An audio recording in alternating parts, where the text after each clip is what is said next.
नमस्कार मित्रांनो Indian overseas बँकेमध्ये अप्रेंटिसशिप पदाच्या 750 जागांची भरती निघाली आहे.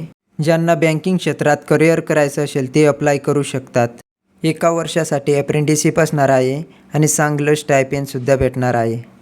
या व्हिडिओमध्ये आपण महत्त्वाच्या तारखा, कोणत्या कॅटेगरीला किती जागा, पेमेंट किती ते आपण सगळं पाहणार आहोत. तर हा व्हिडिओ नक्की शेवटपर्यंत पूर्ण बघा आणि व्हिडिओ आवडल्यास व्हिडिओला एक लाईक नक्की करा आणि चॅनलवरती जर नवीन नसाल तर चॅनलला सबस्क्राईब करा. तर मित्रांनो, आता आपण ऑफिशियल जाहिरात पाहणार आहोत. ऑफिशियल जाहिरातची लिंक आपल्या व्हिडिओच्या डिस्क्रिप्शनमध्ये दिलेली आहे. तिथं जाऊन तुम्ही ही PDF डाउनलोड करू शकता. या ठिकाणी बघू शकता ही भरती फक्त अप्रेंटिसशिप पदांसाठी आहे. आता आपल्याला खाली काही महत्त्वाच्या तारखा दिलेल्या आहेत ते आता आपण पाहू. ऑनलाईन अर्ज सुरू झालेले आहेत 7 जुलै 2026 पासून आणि अर्ज करण्याची शेवटची तारीख असणार आहे 20 जुलै 2026 पर्यंत तुम्ही अर्ज करू शकतात. ऑनलाईन पेमेंट करण्याची डेट असणार आहे 7 जुलैपासून ते तुम्ही 22 जुलैपर्यंत ऑनलाईन पेमेंट करू शकणार आहात. आणि ऑनलाईन एक्झामची डेट पहा. ऑनलाईन एक्झाम 2 ऑगस्ट रोजी होणार आहे. आता आपल्याला खाली थोडं स्क्रॉल करायचं आहे आणि कोणत्या कॅटेगरीला किती जागा आहेत आणि आपल्या महाराष्ट्रात किती जागा आहेत ते आता आपल्याला बघायचं आहे. महाराष्ट्रात SC कॅटेगरीसाठी 9 जागा असणार आहेत, ST साठी 12 असणार आहेत, OBC साठी 25 जागा असणार आहेत, EWS साठी 6 जागा असणार आहेत आणि जनरल कॅटेगरीसाठी 33 जागा असणार आहेत आणि टोटल जागा असणार आहेत महाराष्ट्रात 85 जागा असणार आहेत. आता आपल्याला या ठिकाणी एज अँड एज्युकेशन क्वालिफिकेशन या ठिकाणी दिलेलं आहे. 1/7/2026 रोजी एज कॅल्क्युलेट होणार आहे आणि 31/7/2026 पर्यंत आपला रिझल्ट हा आलेला पाहिजे आणि याआधी रिझल्ट आलेला असेल तर चांगलंच आहे. कमीत कमी आपलं वय 20 असायला हवं आणि जास्तीत जास्त 28 वर्षापर्यंत अप्लाय करू शकतात. तुमची जन्मतारीख 1 जुलै 1998 ते 1 जुलै 2006 पर्यंत असेल तर तुम्ही अर्ज करू शकणार आहात. आता एज्युकेशन क्वालिफिकेशन काय असणार आहे पहा. भारत सरकार मान्यताप्राप्त विद्यापीठाची कोणत्याही शाखेतील पदवी असणे आवश्यक आहे आणि 31 जुलै 2026 पर्यंत तुमचा पदवीचा निकाल आलेला असावा तरच तुम्ही अर्ज करू शकतात. आता आपल्याला वयामध्ये काही सूट देण्यात आलेली आहे. SC/ST कॅन्डिडेटना 5 वर्ष सूट, OBCंना 3 वर्ष आणि दिव्यांग व्यक्तींना 10 वर्ष सूट देण्यात आलेली आहे. आता तुम्हाला 7 नंबरच्या पेजवरती यायचं आहे. 7 नंबरच्या पेजवरती तुम्हाला स्टायपेंडची माहिती दिली आहे. मेट्रो सिटीमध्ये स्टायपेंड भेटणार आहे 15,500 रुपये, अर्बन एरियाजमध्ये स्टायपेंड भेटणार आहे 14,500 रुपये, सेमी अर्बन रूरल एरियामध्ये स्टायपेंड भेटणार आहे 14,000 रुपये.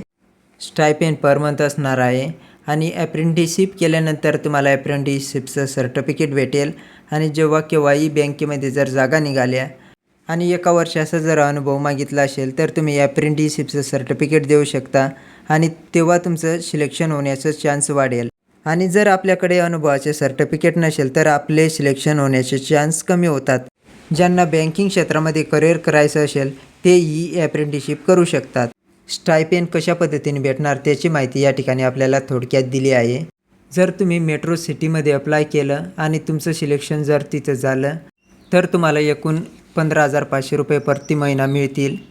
त्यापैकी 6,150 रुपये भारत सरकार DBTद्वारे तुमच्या बँक खात्यात जमा करेल आणि 9,350 रुपये बँक देईन.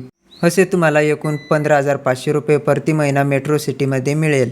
आणि जर तुमचं सिलेक्शन अर्बन एरियामध्ये झालं तर तुम्हाला एकूण 14,500 रुपये मिळतील.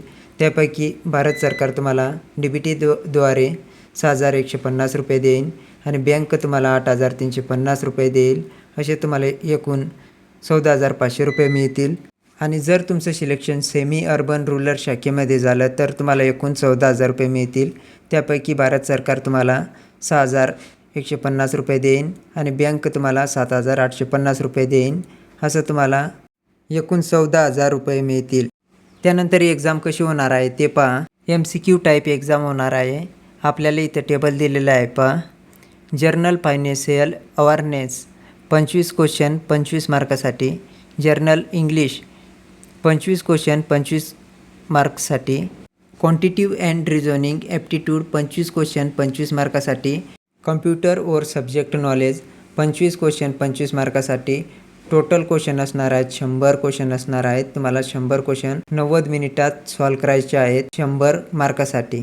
त्यानंतर आपल्याला खाली स्क्रॉल करायचं आहे. 10 नंबरच्या पेजवरती यायचं आहे. आपल्याला ऑनलाईन पेमेंट दिलेले आहे प्रत्येक कॅटेगरीनुसार. SC ST PWBDसाठी ऑनलाईन पेमेंट असणार आहे 200 रुपये प्लस GST 18%. असं एकूण पेमेंट असणार आहे 236 रुपये. जनरल OBC EWS फिमेल यांच्यासाठी पेमेंट असणार आहे 600 रुपये प्लस GST 18%. असे एकूण टोटल 708 रुपये पेमेंट असणार आहे. जनरल OBC EWS यांना 800 रुपये प्लस GST 18%. असे एकूण 944 रुपये पेमेंट असणार आहे. आता आपण सगळी माहिती बघितली आहे. ऑनलाईन फॉर्म कसा भरायचा, लिंक कोणती असणार आहे, सगळी माहिती आपण पुढील व्हिडिओमध्ये पाहणार आहोत. तर योजना मास्टर मराठी या यूट्यूब चॅनलला सबस्क्राईब करून ठेवा पुढील व्हिडिओ पाहण्यासाठी. आणि व्हिडिओ आवडला असेल तर व्हिडिओला एक लाईक नक्की करा.